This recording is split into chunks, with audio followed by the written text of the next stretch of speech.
Oke guys, terima kasih. Ini sudah di akhir penghujung acara kami, Farizi dan Faza pada hari ini.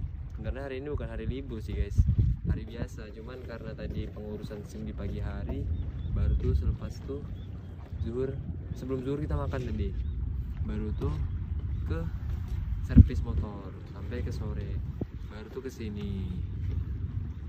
Terus jadi acara ini sangat seru. Ini ngevlog untuk random aja guys ya. Ini jalan menuju baliknya dari Pelantar balik-balik. Ini suruh kameramen yang nyuruh saya jalan mundur. Kameramen yang kali ini yang direkam yang mundur. Jadi terima kasih yang telah menyaksikan, dan juga jangan lupa like, comment, and subscribe. Oke, see you. Ada lagi kameramen mau ngomong gantian?